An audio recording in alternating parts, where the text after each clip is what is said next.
basement apartment I rented with you.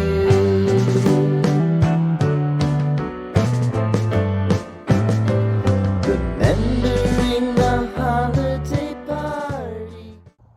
Hi everyone, this is Nerd, and today we are getting to the first impression that was voted on for this week's one of two impressions. I'm really hoping I actually have time to get the second one done. I have been extraordinarily busy, so I hope I can get the 25th ID impression done. I should be able to record it. It'll probably not be released this week, though. It'll probably be released next week, if I had to guess. But very early next week, because I do plan on getting it done, hopefully, by the end of this week. I just have a lot going on, but I do have a lot of videos planned. I have a lot of fun event videos that are coming up too. I've got a lot I'm going to be posting for the next couple months, so be excited for that. It's going to be a lot of content on the channel every week. Should have 2 more videos posted next week, and then there will be 2 next week, the week after that, and so forth for a good while. So we'll see how that goes. But anyways, we're gonna do my first ID medic impression. So yeah, let's get to it. So we have my original 1970 dated Jungle Fatigue jacket with the first ID patch, a U.S. Army patch. We have the bazooka bubblegum and playing cards in a Chihoy bag. We have a big pen and then a pocket Bible and a letter from home. Another Chihoy bag. I love Chihoy bags, they're great. A little Zippo lighter with the Serenity Prayer on it. Another Chihoy bag with coffee rations and toilet paper, typically what else is in there. But I don't have any at the moment, but I will hopefully be getting some. So we got moving on to the pants. We have the original 69 dated pants. Oh, I did forget to mention, this is like a 1969 first ID medic. No specific battalion, really, kind of anything you want to put your imagination to. Any of the standard infantry ones. We have a U.S. Army belt, tripwire, and a buck knife. Then I finally have original boots. These are 67 dated original boots. I got these from a company, Army Surplus Warehouse, I think. I'll put a link to these boots in the description of this video if I remember. I should. And they're really cheap. They're like 50 bucks, and plus shipping it's like 60. And so it's a really great deal. They come in brand new condition, so they're a really, really good deal, and they're all original boots. So yeah, we have some reproduction USGI socks, bossing bands. I have a vintage style rosary. We've got my dog tags with a P38 can opener and a little wooden cross. Utensils, which I always say aren't really technically accurate. They probably wouldn't be using these. They would just use the sea ration stuff, but as reenactors we use them. I don't actually have a mess out here because I was a bit rushed to do this video. We have my hygiene items, another Chihoy bag. So we got a vintage style toothbrush, an actual 60s comb, some toilet paper in there, and some toothpaste. We have a soap box with some soap, not period correct soap, I don't believe. Sunburn cream, and this is all stored in a Crown Royal bag, which I need to get a new one of because someone ripped, so I might fix this one. But yeah, we have a beautiful 1967 Bible. This isn't mine, but this was given to someone September 7th, 1967, and sadly the person in the family gave it up. So I bought this at an antique store, and I will use it for this impression now. But yeah, we have an OG shirt. Not a technical period correct one. I might be getting some from Wars soon. Maybe. We'll see. I haven't really have a kind of an idea for that. Then we got my original M1 Vietnam helmet with the original 74 dated cover. Original liner and just a bug juice bottle on here, which I have seen some medics do. It's very common actually to see the bug juice bottle for first ID. Like, I have seen it on a good amount of people, so I'm very happy to keep it. One thing I did kind of learn with first ID, going through a bunch of photos, is they really didn't actually have all that much in their helmet bands. So that's one thing my group and I are going to kind of work on, is having less stuff in our helmet bands, because they really were just kind of barren and basic. But yeah, moving on to the equipment, it's a little different from the standard rifleman setup, because all of this you've seen before, besides the boots and the rosary. But this is all new, kind of. The equipment setup's basically the same. 2 ammo pouches, one with 1 grenade, 2 first aid pouches, which I don't know if medics really actually did, but I know a lot of first aid guys did. Kind of makes sense that medics would do it as well. So And we have a 1911 and 1911 ammo pouch. So 1911s were issued to medics as a personal sidearm or personal defense weapon, because while they are issued with M16s and they are issued with rifles, they also would have the 1911 as a backup in case, you know, they for some, because a lot of times you're going to be ditching your rifle to the side when you're working on a patient. If you need to get that patient out, you might end up ditching your gun, but you got your pistol and your sidearm in case of that. It's also just for personal defense. Sorry about that, y'all. Got a bit distracted. Anyways, so the equipment setup, I might repeat myself, but 2 ammo pouches, like I said, first pattern belts, second pattern pouches, 2 canteens, 1 second pattern, 1 first pattern, and second pattern suspenders with 2 second pattern first aid / compass pouches. The M3 medic bag, this is a 1968 dated rubberized canvas one that I'm at the moment borrowing from a buddy. Holy cow. But will probably eventually be, oh my goodness, wow, buying from him.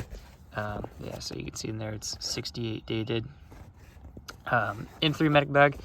And then you have the 3 pouches. They are full with some period correct stuff, but mostly modern medical equipment for actual medical emergencies.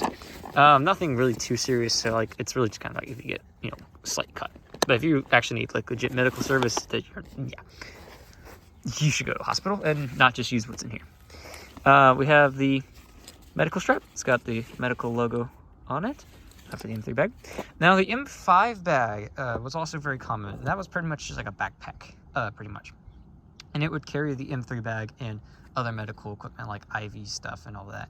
And that's typically where your more serious medical equipment is. The M3 kind of carries your trauma kit, bandages, and stuff like that. Stuff that you really would need for like less, I would say less serious injuries. But the M5 bag was also carried as well. However, the M5 bag is very expensive. There is one that I did see at the Army Surplus store where we bought this one, or my friend bought this one at, but it was like $200. I think it was actually more than $200.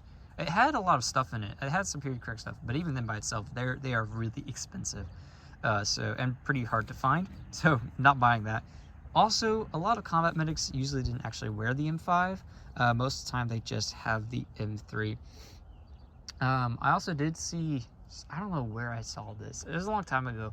I saw a lot of people saying that like the M3 bag was like just the Marines and the M5 bag was for Army.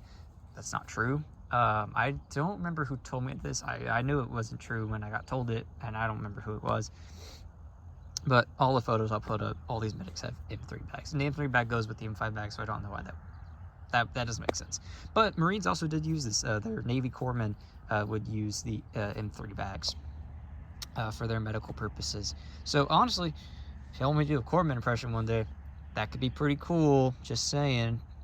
But yeah, I have no ruck because I didn't have time to set up a ruck setup. Either way, a lot of those I have of medics don't have rucks typically.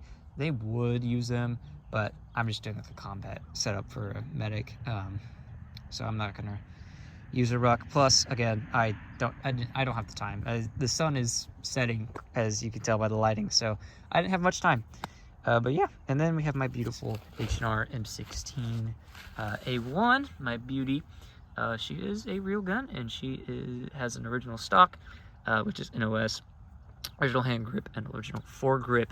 Everything else is reproduction. The mag in it is an original Colt mag at the so I do have some original stuff. The sling is also an original NOS sling, so it's a really cool gun. But yeah, let's go see what it looks like on me and learn the history. And here's what it looks like on me. So we got all the equipment. I got the M3 bag on my side, my 1911. Got my ammo pouch and all that. Everything looks pretty good. So for quick history, of course, medics have been a thing really since the dawn of militaries. I mean, ever since you had medicine, you had field surgeons, pretty much. These were very common in the 1700s and 1600s. 1700s and 1800s. I believe they were also around in the 1600s, and they possibly could have been. There was physicians, of course, in combat during the medieval times, I believe, and before that.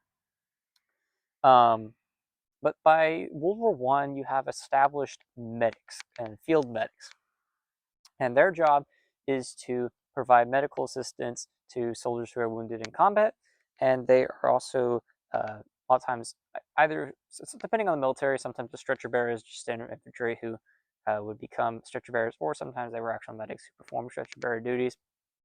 But their job was to get wounded soldiers off the battlefield, to either get them to a hospital or to help them in the field if they can. Of course, when medics started becoming a thing, by World War One, you had the Red Cross, and so you would see Red Cross armbands and all that, and that would denote them as medics, and they were non-combatants. However, according to Geneva Convention laws, by World War II, they were actually technically allowed to wear a sidearm if they needed to protect their patients and themselves in case of an emergency. I don't think U.S. medics in the Atlantic Theater typically did, but in the Pacific Theater, medics, you had the birth of what we would consider, and what I am portraying, the combat medic. So the combat medic is a medic who typically doesn't wear the Red Cross thing, Red Cross armbands, or the Red Cross painted on the helmets. In the Pacific, this was done mainly because the Japanese would target medics. They didn't expect the U.S. to treat their medics. They treated our medics, pretty poorly and would kill them. And they expect the same thing from us. So corpsmen, especially in the Marines and eventually Army medics as well, ditched all the Red Cross gear and kind of gave birth to what we consider the combat medic, which is kind of like a standard infantryman who also has all of his medical equipment and is able to help people and take care of wounded people and wounded soldiers. By Vietnam, you can see I have no Red Cross armband, no Red Cross on my helmets. A lot of the medics, it is kind of stereotypical, but it was done. Would write Doc on their helmet covers. Sometimes that was done. I have seen it. I know it's a bit of a stereotype, but it was done. But of course, they still carry their medical equipment. And from getting away from World War II, instead of those two big-ass bags that are on your sides, we now just have one small little bag, and of course that M5 backpack if necessary. Otherwise, it is just a standard rifleman load plus 1911 and medical equipment. I would also typically have